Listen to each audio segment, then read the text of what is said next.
दोस्तों, पहले मैं आपको एक बहुत छोटी सी बात बताता हूँ। इस दुनिया में 195 कंट्रीज़ हैं, ठीक है। और पूरी दुनिया की पॉपुलेशन कितनी है? 759 करोड़। 760 करोड़ वर्ल्ड की पॉपुलेशन है। और करीब करीब 195 देश है। हिंदुस्तान की पॉपुलेशन क्या है? 135 करोड़ काउंटेड। अगर अनकाउंटेड लोगे तो 150 करोड़ के आसपास निकलेगी, क्योंकि सेंसस में सब पर रिकॉर्ड आ नहीं पाता है। 140 करोड़ ही मान लो। यानी दुनिया के मोटे मोटे 25-30 देशों के बराबर, 25-30 40 देश के बराबर, 40 देशों के बराबर, 40 देशों की पॉपुलेशन के पास के बराबर अकेली आपकी पॉपुलेशन है। और आपकी गिनती किस में होती है? अपने गांव में चले जाओ, दातुन करते हुए, पैजामा पहनते हुए, पहन के जाहिलों की तरह बात करते हुए आपको लोग नजर आएंगे। घर की महिलाएं बर्तन मांजती हुई नजर आएंगी, किचन में खाना बनाती हुई नजर आएंगी।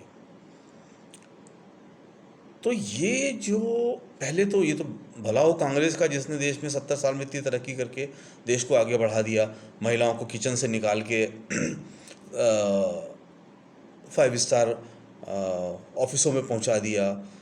आप चले जाओ, पूना चले जाओ, हैदराबाद चले जाओ, बॉम्बे जाओ, दिल्ली जाओ, नोएडा जाओ, हैदराबाद जाओ, बेंगलोर जाओ, लड़कियां आपको सारा सॉफ्टवेयर कंपनीज में ऑफिस में बैठी हुई मिलेंगी। अब लेकिन फिर उनको बोला कि अरे लड़कियां तो किचन खाना बनाने वाली का तो अभी वहाँ पे कैसे बैठे हैं, तो उनको फिर से डाउन किया जा रहा है, जो अभी ख़त्म किए जा रहे हैं।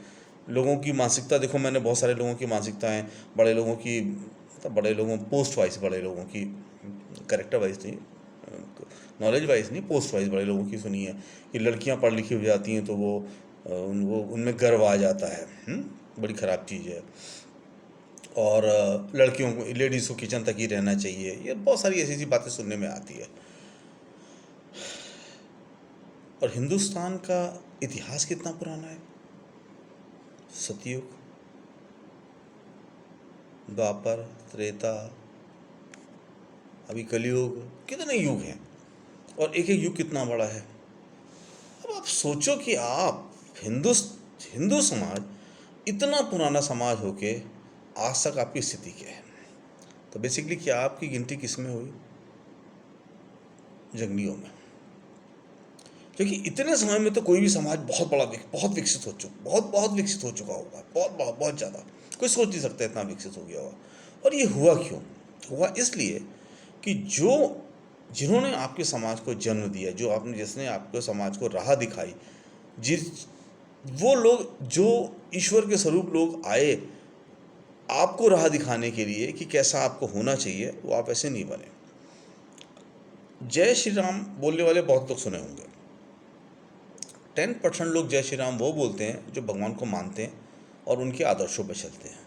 90% जय श्री राम वो बोलते हैं जो जय श्री राम को बिजनेस के रूप में यूज़ करते हैं, पॉलिटिकल रूप में यूज़ करते हैं, दादागिरी के लिए यूज़ करते हैं। बाकी 90% जय श्री राम वो हैं। अब अगर आप याद करो, रामायण सबने पढ़ी होगी, अगर आप याद करो तो कैकेयी को 2-3 वरदान कम मिले थे।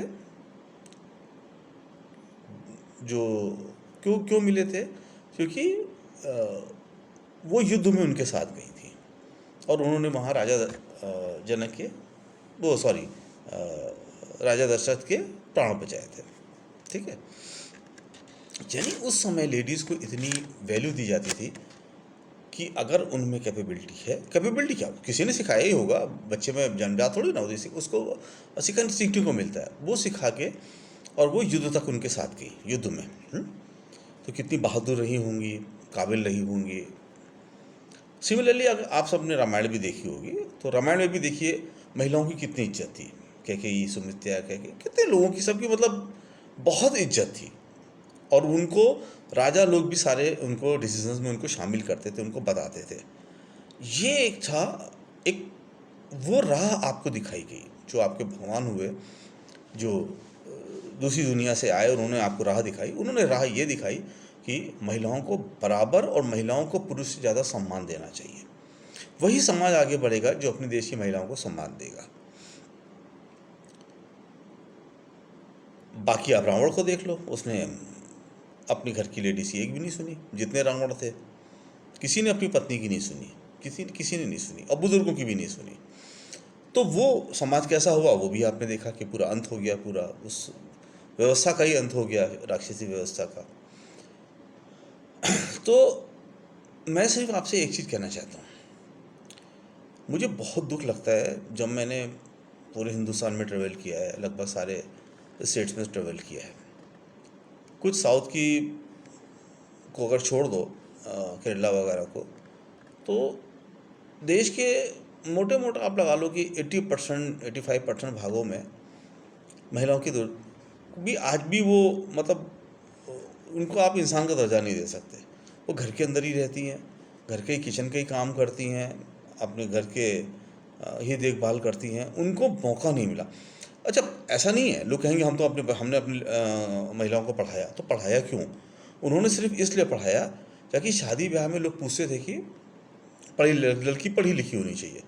इस वजह से किसी ने इसलिए नहीं पढ़ाया कि पढ़ा लिखा के हमें बच्चे को अपने पैर पे खड़ा करना। अल्टीमेटली उनको शादी के लिए किया है। शादी का मतलब you are dependent on somebody else, आपके हस्बैंड जो हैं, आपके जो भी ये लोग। तो ये जो एक महिलाओं को बढ़ने का मौका नहीं दिया गया, ये एक बहुत बड़ी त्रासदी थी हिंदू समाज की, जिसे मैं मानता हूँ।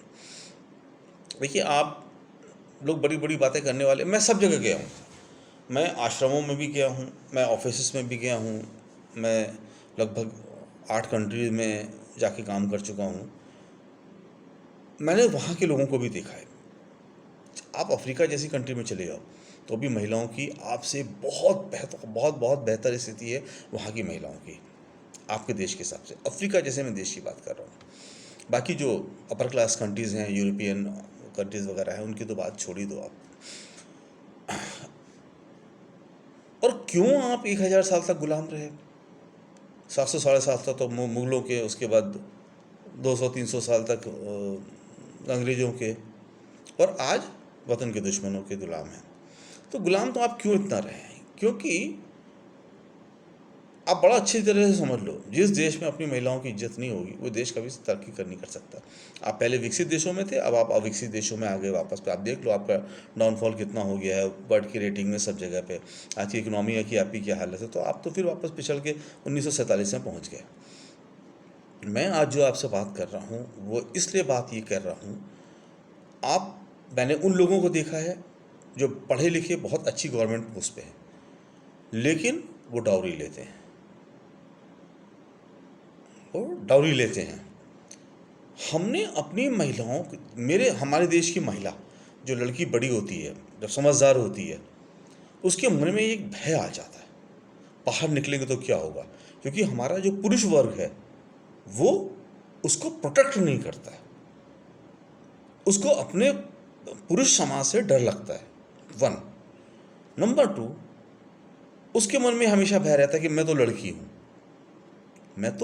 हूँ, ये उसके मन में एक हमेशा रहता है कि मुझे घर के अंदर रहना है, मुझे शाम को 6 बजे से पहले घर आ जाना है, मुझे रात में नहीं निकलना है, मुझे ये नहीं करना है, मुझे वो नहीं करना है। बहुत सारी चीज़ें उसके मन में रहती है। तो एक वो फ्री होता है, मतलब कहता हूँ जंगल में शेर शेरनी भी फ्री घूम लेते हैं, उनको किसी चीज़ का डर नहीं रहता है। और हमारी महिलाएं तो उन जानवरों से भी बदतर हालत स्थिति में रह रही हैं। आप सब कहोगे मैं तो गलत बोल रहा हूँ, हमारे यहाँ तो लेडीज़ को सब किया जाता है। आप भी अगर मन से सोचो, आप कभी अपनी महिलाओं से पूछो कि तुम क्या चाहती हो, तुम जैसा चाहती हो मैं वैसा करूँगा, तो देखो क्या होगा। कौन महिला नहीं चाहती कि वो पढ़ लिख के नौकरी करे, कोई बड़ा काम करे इस दुनिया में, साइंटिस्ट बने, डॉक्टर बने, इंजीनियर बने, कौन नहीं चाहता? हर लेडी चाहती है।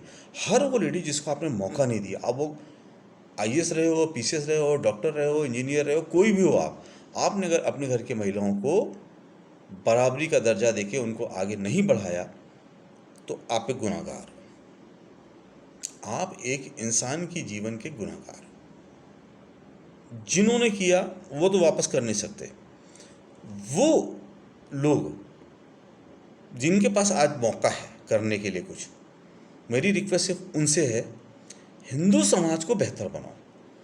और हिंदू समाज को बेहतर बनाना है, आप ये समझ लीजिए कि अगर लेडीज़ और जेंट की पॉपुलेशन को करीब देखो तो ऑलमोस्ट लड़की लड़के बराबर हैं, इक्वल हैं, 2-4% का अंतर होगा, मैं कहता हूँ 10% का भी अंतर है। 50 करोड़ जेंट्स सड़क पे हैं और 40 करोड़ लेडीज घर पे हैं। क्या कर रहे हो? 40-45% लेडीज को आपने घर में बंधक बना रखा है। आप कहोगे मैंने जानबूझ के नहीं किया है, हमारे घर का समाज ऐसा है, हमारा कल्चर ऐसा है। कोई समाज कल्चर नहीं है। किसने समाज जो बनाया? आपने बनाया है। आपने पुरुष प्रधान समाज बना दिया कि जो जेंट्स चाहेंगे वही होगा, क्योंकि लेडीज़ को ये लगता है कि मेरी फैमिली के लोग हैं वो ही मुझे प्रोटेक्ट करेंगे, बाहर उनको भय लगता है। आपने इन जनरल ऐसे कम्युनिटी वो प्रोटेक्शन नहीं दिया लेडी को जो उनको मिलना चाहिए था। और आप विश्व गुरु तो छोड़ दो यार, वो तो देखो क्या है, यहाँ बहुत बड़े हाँकू होते हैं हिंदुस्तान में, बहुत बड़े हाँकू होते हैं, बैठे बैठे कुछ भी हाँक देंगे और बड़े मास्टर होते हैं हाँकने में, ऐसी बड़ी बड़ी हाँकते हैं कि तुम सोच नहीं सकते हो। तो वो हाँकने वालों की तो बात छोड़ दो। सच्चाई ये है कि आप विश्व गुरु तो बहुत छोड़ दो, आप अच्छी कम्युनिटी ही नहीं कहलाते हो। दुनिया में कोई भी जो कम्युनिटीज़ हैं वो कोई इस तरह का भेदभाव नहीं करती हैं कि हिंदू, आप जो धर्मों का भेदभाव, फिर कास्ट का भेदभाव। कास्ट तो कहीं नहीं है, वो हिंदुस्तान में ही है खाली। कास्ट में भी अपर कास्ट लोअर कास्ट, इतना डिवीज़न। तो आप यूनाइट कहाँ रहेंगे? आप तो टुकड़े टुकड़े हो गए, और टुकड़े टुकड़े हो गए तो टुकड़े टुकड़े में जब बढ़ गए तो कैसे तरक्की करोगे? मजबूती कहाँ आपके पास है? तो इस देश को अगर बचाना है, इस हिंदुस्तान को बचाना है, और आप स्पेशली जो हिंदू कम्युनिटी है उसको बचाना है, तो आपको प्रूफ करना होगा कि आप सबसे बेहतर कम्युनिटी हो। बेहतर कम्युनिटी कब बनोगे? जब आप हर कम्युनिटी की इज्जत करोगे, हर लोग की इज्जत करोगे, और अपनी जो 45% जो महिलाएं जिनको आपने घर में कैद कर रखा है उनको बाहर निकालो, उनको जॉब दो, उनको पुलिस, मिलिट्री, आर्मी सब जगह भर्ती करो। आप ही अगर जिस दिन आपको लगेगा कि मैं अगर अपनी घर की बेटी और बेटे को बराबरी इक्वली उसको आगे नहीं बढ़ा पाया तो मैं कल्प्रिट हूँ, जरा भी भेदभाव किया तो। बल्कि लड़की को ज़्यादा प्रेफरेंस मिलना चाहिए लड़के की अपेक्षा, वो फर्स्ट प्रायोरिटी होनी चाहिए। ये मैं आप सबको इसलिए बोल रहा हूँ क्योंकि मैंने अपने हिंदू समाज को बहुत अच्छी तरीके से रिव्यू किया है, और एटलीस्ट हिंदू समाज एक प्रतिज्ञा ले, अगर आप राम को मानते हो और भगवान कृष्ण को मानते हो, शंकर भगवान की पूजा करते हो, ब्रह्मा जी की पूजा करते हो, तो ये शपथ लो कि हम, मेरे देश की महिलाएं ये नहीं डर से जिएंगी कि उनकी शादी में उनके पिता को डाउरी देनी पड़ेगी, तो उनकी शादी कैसे होगी और वो क्या करेंगे। उनके दिमाग में बचपन से होना चाहिए तुम लड़की लड़कों के बराबर समान हो, तुम पढ़ो लिखोगी, अपने जीवन को खुद चला सकती हो, खुद अपने पैर पे खड़े होगी, कोई भी शादी के लिए तुमसे दहेज नहीं मांगेगा, जिसको करना हो करो वरना भाड़ में जाओ। दहेज को अपने समाज में आप गुनाह बनाओ, और वो जब तक नहीं करोगे मुझे नहीं लगता है कभी आप हिंदू समाज फिर ऐसे ही बनोगे। फिर कोई आएगा फिर आपको गुलाम बना ले, वो तो गुलाम बनाने की प्रक्रिया चालू ही हो गई है, अभी से चालू हो गई है, आगे आप और बन जाओगे, फिर वही सब वर्षों तक गुलाम रह के नीचे दबे रहोगे। फिर कोई एक नई कांग्रेस आएगी, नए लोग आएंगे, वो आपको बढ़ाएंगे, फिर ऐसे ही चलता रहेगा। आप ये सब इसलिए चलता रहेगा ताकि क्योंकि आप अपनी मानसिकता छोड़ ही नहीं रहे हो। आप अपनी मानसिकता नहीं छोड़े, आप सिर्फ अपने को के बारे में सोचते हो, आप अपने समाज के बारे में नहीं सोच रहे हो। जब आप अपने समाज के बारे में सोचोगे, अपने धर्म के बारे में सोचोगे, उसको रिप्रेजेंट करोगे। मैं भगवान राम को रिप्रेजेंट करता हूँ, तो मैं सबसे पहले अपना भगवान राम का कैरेक्टर अपने अंदर ढालने की कोशिश करूँगा कि यस मैं अपनी कोशिश करूँगा कि मैं भगवान राम जैसा बनूँ। और जब आप समझ लो कि अगर इतनी बड़ी पॉपुलेशन भगवान राम जैसी बन गई, तब वो क्या नहीं कर सकती, तब वो विश्व गुरु बनेगी। अदरवाइज तो गुरु घंटाल, गुरु तो नहीं बनोगे, गुरु घंटाल जरूर बन जाओगे, और बनी रहो, सब देख लो। तो अपने देश, अपने समाज, अपने धर्म की, रियल में तुम्हारा धर्म आज खतरे में है फर्जी लोगों की वजह से। उस धर्म को बचाओ, इतने धर्म को इतना अच्छा बनाओ कि कि लोग तुम्हारे धर्म की इज्जत करें, तुम्हारे धर्म से डरे नहीं, तुम्हारे धर्म की इज्जत करें, हिंदुस्तान की इज्जत करें, हिंदुस्तानियों की इज्जत करें। मेरे ख्याल से ये बहुत बड़ा टॉपिक है पूरे हिंदू समाज के लिए।